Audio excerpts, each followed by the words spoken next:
Hello, and welcome to The Discriminating Gamer, the board game review show that was very disappointed when it visited the National Air and Space Museum to simply find there was nothing there, just air and space. I'm kidding, there was a lot of cool stuff there. Here's a picture of the Spirit of St. Louis that I took. Ladies and gentlemen, today we're going to go ahead and take a look at War for Indagar from Happy Gorilla Game Studio.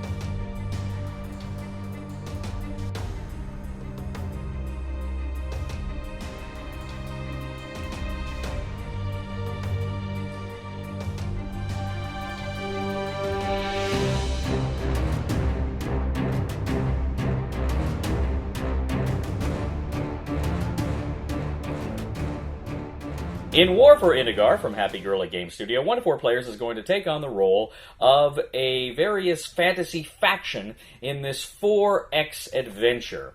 Essentially, players are each, as I say, going to select one of these fantasy factions, and you're going to set up the board. Now, the board is going to consist of various tiles. You'll each have several tiles that will make up your starting space, but then the other tiles in the center of the board will mostly be face down, meaning these are spaces that you will explore as the game progresses by flipping over. Now, you'll have a player board, and you'll have space for your 3 hero cards. You'll select which one of the hero cards you want to be your commander. That'll give him special abilities during the course of the game. Now, you're also going to start with an outpost in your starting area. Now, as the game progresses, essentially, you're going to try to explore, but you're also going to have various monsters placed around the board that you're going to have to deal with as well. The game takes place over a series of game rounds, and each player will take a turn before it passes to the next person, and more on that later. But you're going to go around and around until, of course, you've moved all of your heroes, taken all of your turns. Now, beginning of each round, you're actually going to nominate a specific kind of strategy you're going to do that round. Essentially, you have 3 different kind of strategy trees. You are going to decide which strategy you want to go with that round, and you will be able to unlock certain abilities over the course of the game. Now, on your turn, you can go ahead and activate one of your heroes. Your heroes can move and take an action. They can move, take an action, then move again, or take an action and move and take an action, however you want to split that up. But they can also, as they're moving, they can also go ahead and scout. They can go ahead and take a peek at a tile, one of the tiles there, and then they just place it back down, and they can't move at that point. That's kind of spending their movement allowance. Each hero, of course, has a number of stats, and their movement is based upon their movement stat. You also have attack, defense, etc., etc. Now, you can attack another player on your turn. Of course, you have the attack and defense values. You're each going to roll dice, compare those values to see who wins that combat. You can also choose to build outposts or upgrade existing outposts. Now, as you're moving throughout the board, you're uncovering various resources like wood, stone, etc., etc. And at the end of every round, you're going to gain resources, and the bigger, the more leveled up your outposts are, the more resources you will gain. Now, you can also gather spirits. At the center of the board is kind of the spirit well. If you go to the gather spirits space, you can take the spirits there. Spirits are like very powerful resources that you can use in different ways throughout the game. Now, in between each player's turn, a monster will activate. You'll activate one of the monsters on the board. Now, the monsters each have these scripts. They follow the scripts. They attack players under certain conditions or in certain places. They move in certain ways, and they do certain things. Now, they have stats on them, too, and they can be attacked. They can attack, and they can do all sorts of fun and kooky things on the board. Now, the goal of the game is to gain primacy points. These are like victory points in the game, and you gain these in different ways. If you build an outpost or you capture an outpost, you have got the primacy point for that outpost. Doesn't matter what level it is. If you have one and you lose it, you lose the primacy point. Each hero that is a level 3 hero that you've leveled up to level 3 will grant you a primacy point as well.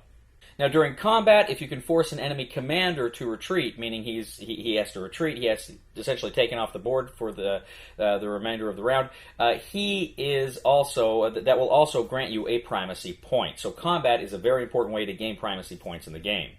So essentially, you're going around and around. You are exploring the board, you're exploiting the resources, you're expanding your empire, and you're exterminating, you're fighting your enemies.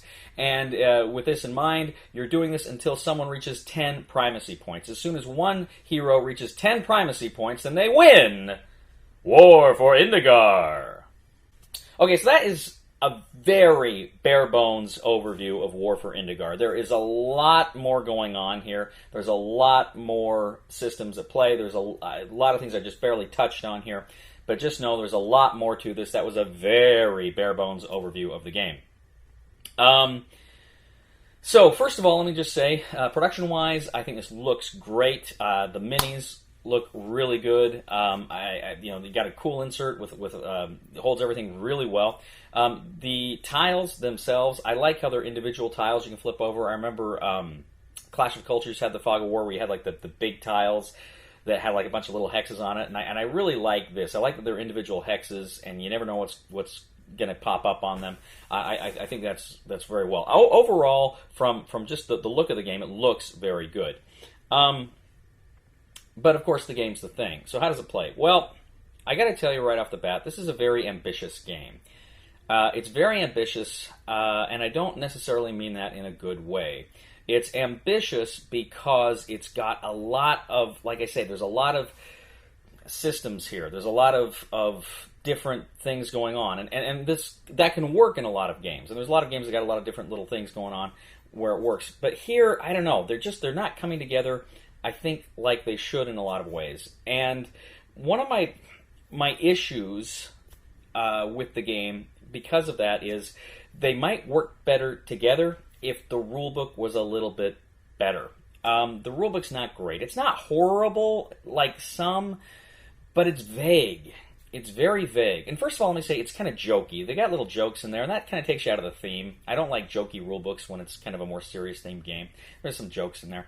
I don't like that. But it's there's just a lot of vagueness and a lot of rules you have a hard time finding. And then there's some things that make me think it was kind of rushed into production. For instance, the rulebook goes into great lengths to distinguish between a round and a turn. What is a game round and what is a turn?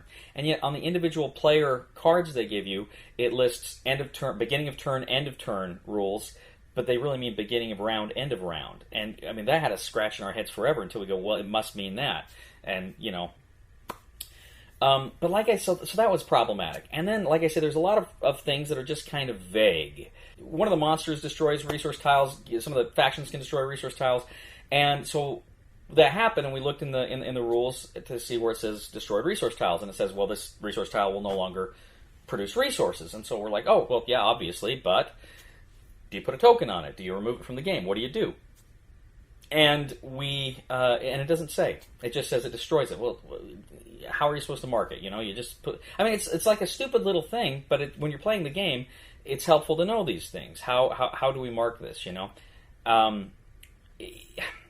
there's, like I say, just so many little things like that in the rule book.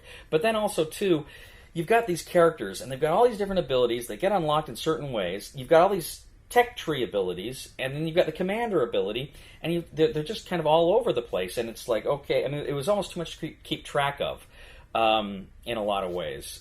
There were things like when the monsters activate, the scripts on the monsters.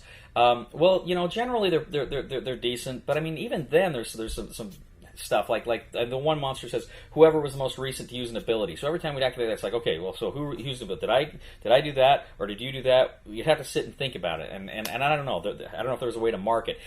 My point is, some of these rules may be answered in the rule book. There may be stuff in the rule book that makes all this stuff perfectly clear, and I'm missing it. But again, that's the problem, because I was looking through this rulebook and constantly looking through it.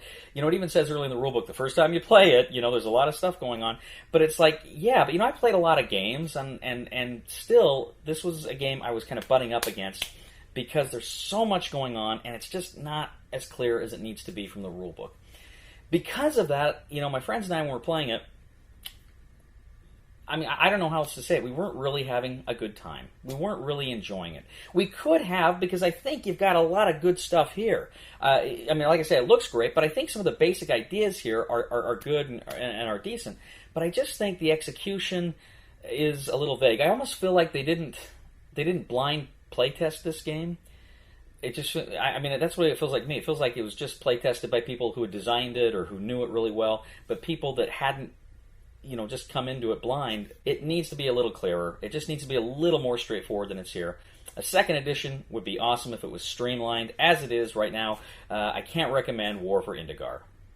Thank you once again for joining us today on The Discriminating Gamer. As always, we ask you to please leave a comment for us on YouTube, on Board Game Geek, on our Facebook page, or on thediscriminatinggamer.com. We ask you to please like us on Facebook, subscribe to us on YouTube, and follow us on Twitter. We are The Discriminating Gamer, and I gotta tell you, ladies and gentlemen, I am really, really bummed that they're not making yardsticks any longer. Please somebody help me on my feet again, and I don't know where I'm going, and I don't know where I've been. Please somebody help me on the solid ground. It's a long time, and I'll be dying. Once a year I wind up in the band. Skeptical, skeptical, skeptical. Why do you keep saying skeptical? It's like buffering, only with skepticism. Tell me more about these wars.